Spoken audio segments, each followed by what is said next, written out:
Hola a todos, bienvenidos a nuestro seminario, donde hablaremos sobre dos procesos fundamentales para la vida vegetal, la fotosíntesis y el almidón. Estos temas están íntimamente relacionados ya que durante la fotosíntesis la planta produce glucosa y una parte de esta glucosa se convierte en almidón, que sirve como forma de almacenamiento de energía. El objetivo de este seminario es poder explicar cómo funciona el metabolismo del almidón y la fotosíntesis y cómo se regula dentro de la célula vegetal. En primer lugar vamos a ver, ¿qué es el almidón? Pues básicamente el almidón es un polisacárido, lo que significa que está conformado por muchas unidades de glucosa entre sí. Es un carbohidrato complejo que las plantas usan para poder almacenar energía química, que se obtiene a través de la fotosíntesis. Cuando hay más glucosa de la que se necesita en el momento, la planta la transforma en almidón para poder guardarla. ¿Cuál es la estructura del almidón? Pues básicamente el almidón está compuesto por dos tipos de moléculas, la amilosa y la amilopectina. La amilosa, que es de cadena lineal de glucosas unidas por enlace glucosídico de alfa 1 a 4. Y la amilopectina, que es una molécula ramificada, ya que además de los enlaces alfa 1,4 presenta también enlaces alfa 1 a 6, que permite las ramificaciones. Generalmente el almidón contiene entre un 20% de amilosa y un 80% de amilopectina. Esta combinación permite que la molécula sea compacta, eficiente para poder almacenar y fácilmente degradable cuando la planta necesita energía. ¿Dónde se ubica el almidón? El almidón se encuentra en distintos organelos de la célula vegetal, pero se produce inicialmente en los cloroplastos, como almidón transitorio, durante el día mientras ocurre la fotosíntesis. Luego se puede almacenar en los amiloplastos, que son organelos especializados en guardar almidón de forma permanente. Estos se encuentran sobre todo en partes de reserva como las raíces, los tubérculos, las semillas y los frutos. ¿Cuál es la función del almidón? Como ya se dijo anteriormente, la función del almidón es actuar como reserva de energía. Durante el día la planta se transforma de la glucosa en almidón para poder guardarla, y cuando ya no hay luz durante la noche, la planta se degrada el almidón para poder liberar glucosa y poder mantener las funciones vitales como la respiración celular. En resumen, el almidón es un componente esencial en el metabolismo vegetal, ya que conecta directamente la producción de energía en la fotosíntesis con el almacenamiento y su uso posterior. Síntesis de almidón en células vegetales. Inician los cloroplastos durante la fotosíntesis, específicamente en el ciclo de Calvin, que produce gliceraldehído 3-fosfato, G3P. Este compuesto tiene dos posibles rutas. La primera ruta sale del cloroplasto para poder formar glucosa y fructosa, que juntas generan la sacarosa en el citosol.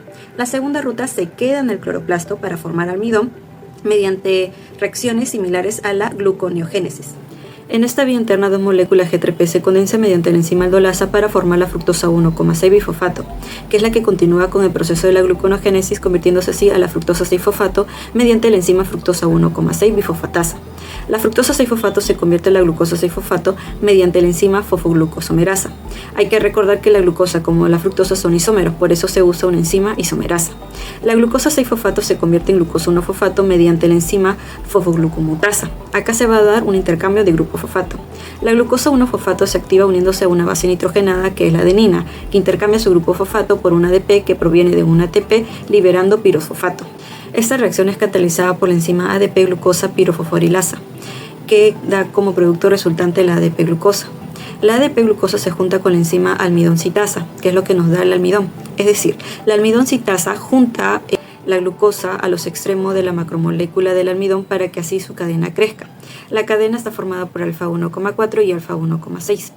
La síntesis de almidón en células vegetales se da usualmente, como se dijo anteriormente, en la fotosíntesis, pero también tiene una función de reserva energética para las plantas durante toda la noche o en condiciones adversas en la cual no haya fotosíntesis. Lo que sería la regulación de la síntesis del almidón, esta es fina y depende del estado energético y redox del cloroplasto. Una enzima clave es la ADP-glucosa pirofosforilasa, que cataliza el paso limitante en la ruta del almidón. Esta enzima es activada por intermediarios como la 3-fosfoglicerato e inhibida por el fosfato inorgánico, lo que permite que el flujo hacia el almidón ocurra cuando la fotosíntesis esté activa. Además, la AGPasa también se regula por modificación redox. En condiciones de luz, un ambiente más reductor activa la enzima mediante la formación de enlaces disulfuro reducidos, promoviendo así lo que sería la producción del almidón, y por lo contrario, en la oscuridad la enzima se inactiva, evitando la acumulación innecesaria de reserva. En resumen, la fotosíntesis no solo permite la generación de energía, sino que también regula cómo y cuándo las plantas almacenan esa energía en forma de almidón, asegurando así un equilibrio entre lo que sería la producción, el almacenamiento y el uso de carbohidratos. La fotosíntesis es un proceso bioquímico fundamental mediante el cual las plantas, algas y algunas bacterias convierten lo que sería la energía lumínica en una energía química, esta almacenada en moléculas orgánicas. Esto se lleva a cabo en una organela especializada, que sería el cloroplasto, que contiene pigmentos como lo que es la clorofila, encargados de capturar y captar lo que sería la luz solar. Este proceso ocurre en dos fases. La primera fase es la fase luminosa, donde se genera el ATP y el NADPH gracias a la energía solar. Y la fase oscura es donde el CO2 atmosférico se fija y se transforma en azúcares como la triosa fosfato. Parte de estos azúcares se utiliza para sintetizar el almidón, un polisacárido de reserva clave para las plantas. Esta síntesis ocurre también en el cloroplasto, especialmente durante el día cuando hay una abundancia de energía y de compuestos intermedios. La fotosíntesis es un proceso fundamental que realizan las plantas para transformar la energía solar en energía química utilizable y se lleva a cabo en los cloroplastos de las células vegetales. Este proceso se divide en dos fases, que es la fase luminosa y la fase oscura, también conocida como el ciclo de Calvin. En la fase luminosa, que ocurre en la tilacoides, la clorofila absorbe la luz solar y esa energía se utiliza para romper las moléculas de agua en un proceso llamado fotólisis, liberando oxígeno como su producto. Además, en esta fase se producen dos compuestos energéticos esenciales, que es el ATP y el NADPH, que serán utilizados en la siguiente etapa. En la fase oscura, que ocurre en el estroma del cloroplasto, la planta fija el dióxido de carbono que ha ingresado desde la atmósfera, y con la ayuda del ATP y NADPH que se han generado en la fase anterior, el CO2 se convierte en glucosa a través de una serie de reacciones enzimáticas, donde la enzima clave es el rubisco. Y como resultado global, se sintetiza la glucosa y se libera oxígeno, como la muestra de ecuación general de la fotosíntesis. Este proceso no solo permite que las plantas generen su propio alimento, sino que también sostiene la vida en el planeta a liberar oxígeno y fijar carbono atmosférico. Siguiendo con la presentación, ahora veremos la comparación de la fotosíntesis con la fosforilación oxidativa. Pero antes, ¿qué es la fosforilación oxidativa? Pues está presente en una de las tres etapas de la respiración celular aeróbica, iniciando por medio de la glucosa convirtiéndose en piruvato, dado por la glucólisis. Este piruvato tiene varias vías metabólicas, la más común es que se convierte en acetilcoenzima A. Esta ingresa al ciclo de Krebs, donde genera NADH, FADH y GTP. Sin embargo, estos dos iniciales, FADH y NADH, tienen fuentes esenciales de energía, dado por la transferencia de estos electrones en la fosforilación oxidativa, obteniendo la célula de esta forma ATP. Y esta fosforilación oxidativa tiene dos componentes: cadena de transporte de electrones y la quimiosmosis. Ahora mencionamos los componentes, iniciando con la cadena de transporte de electrones. Esta cadena de transporte de electrones se da en la membrana mitocondrial interna, donde posee el complejo 1, complejo 2, ubiquinona, complejo 3, citocromo C y complejo 4. En el complejo 1, o también llamado NADH deshidrogenasa, los NADH dados por la glucólisis o el ciclo de Krebs van a donar 2 electrones, y por cada NADH se va a pasar 4 protones desde la matriz mitocondrial hasta el espacio intermembrana. Ahora, en el complejo 2, o también llamado succinato deshidrogenasa, se van a donar 2 electrones dados por el FADH que viene del ciclo de Krebs, pero aquí no se va a dar el paso de protones. Ahora, obteniendo los electrones del complejo 1 y el complejo 2, se van a dirigir hacia la ubiquinona. Esta ubiquinona se va a reducir a ubiquinol. Este ubiquinol va a transferir los electrones que posee hacia el complejo 3, o también llamado citocromo C reductasa. Este complejo 3 va a dar el paso de protones desde la matriz mitocondrial hasta el espacio intermembrana. Ahora, los electrones que posee el complejo 3 van a ser movilizados por un componente móvil que es el citocromo C. Este citocromo C va a dirigir los electrones al complejo 4, o también llamado citocromo C oxidasa. Este complejo 4, obteniendo esos electrones, va a transferirlos al oxígeno. ¿Y cómo se da esto? Pues el oxígeno molecular se va a partir primero en dos átomos de oxígeno, y por cada átomo de oxígeno se va a donar protones. Estos protones van a formar moléculas de agua. Entonces se puede decir que el oxígeno es un aceptor de electrones y un recolector de protones para formar así moléculas de agua. Ahora, ya usados los NADH y el FADH, ya que se han donado sus electrones, este NADH y FADH se van a oxidar y van a formar NAD y FAD. Estos van a ser reutilizados en la glucólisis o el ciclo de Krebs. Ahora, vamos al otro componente, que es la quimiosmosis. Si bien es cierto, hemos obtenido los protones que han pasado desde la matriz mitocondrial hasta el espacio intermembrana, formando una gradiente electroquímica. Esta gradiente electroquímica de protones van a querer regresar a la matriz mitocondrial, pero para ello necesitan de una proteína llamada ATP sintasa.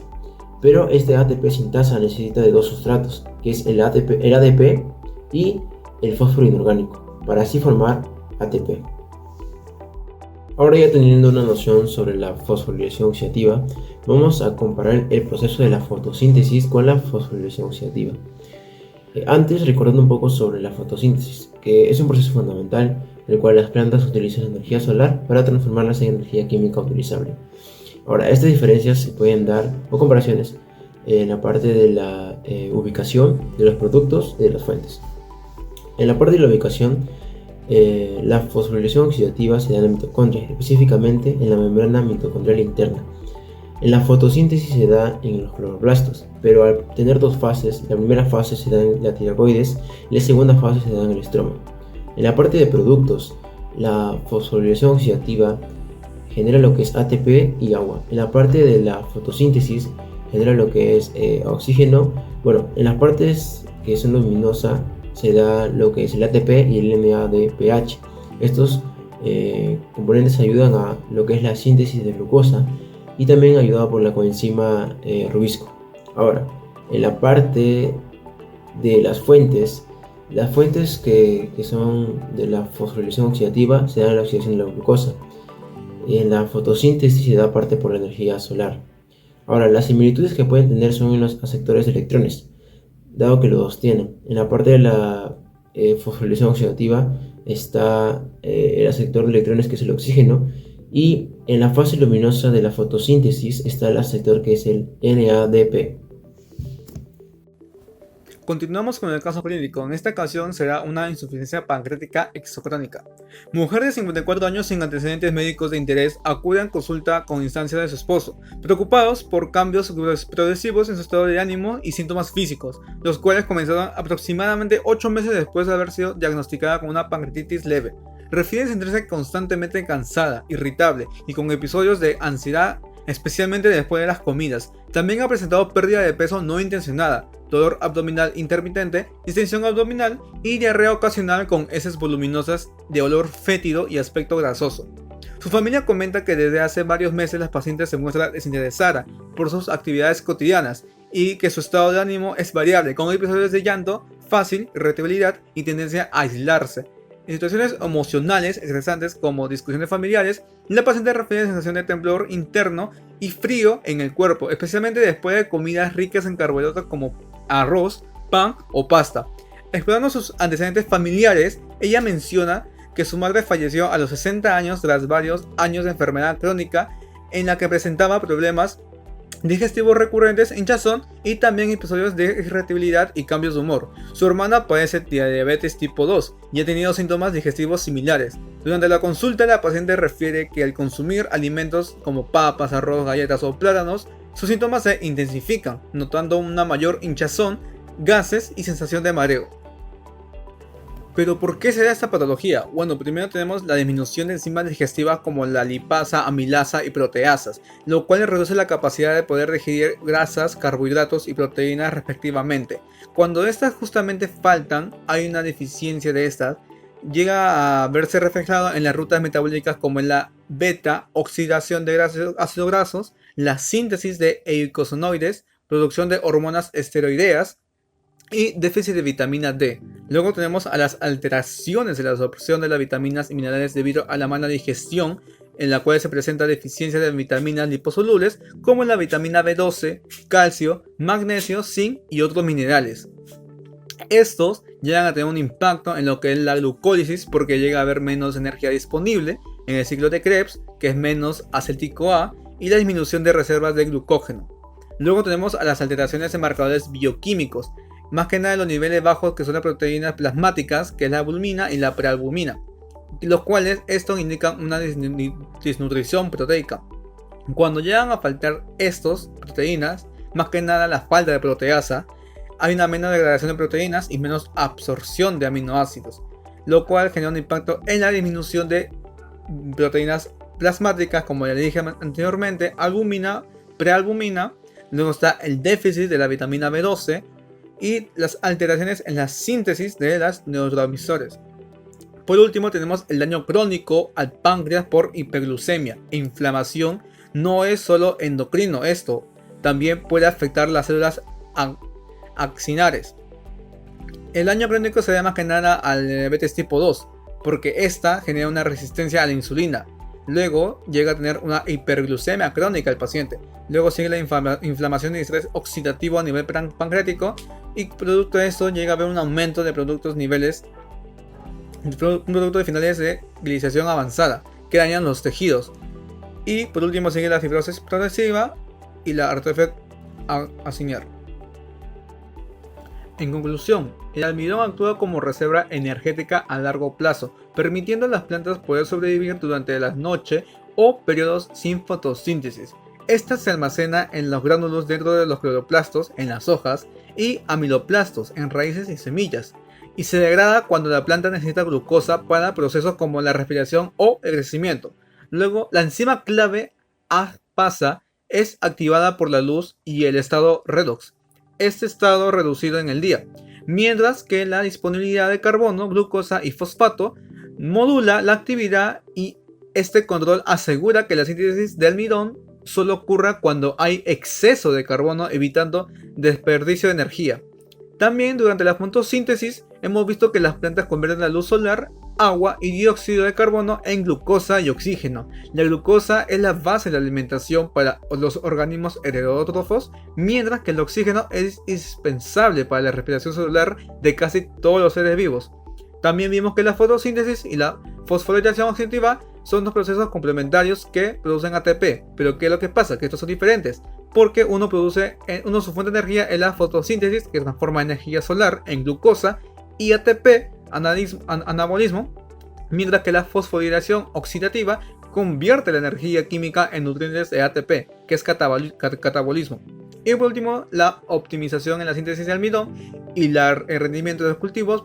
Podemos combatir el problema como la desnutrición y la seguridad alimentaria, además de entender las rutas metabólicas, los cuales nos pueden ayudar a desarrollar estrategias para poder enfrentar el cambio climático mediante las plantas más eficientes en la captura del CO2.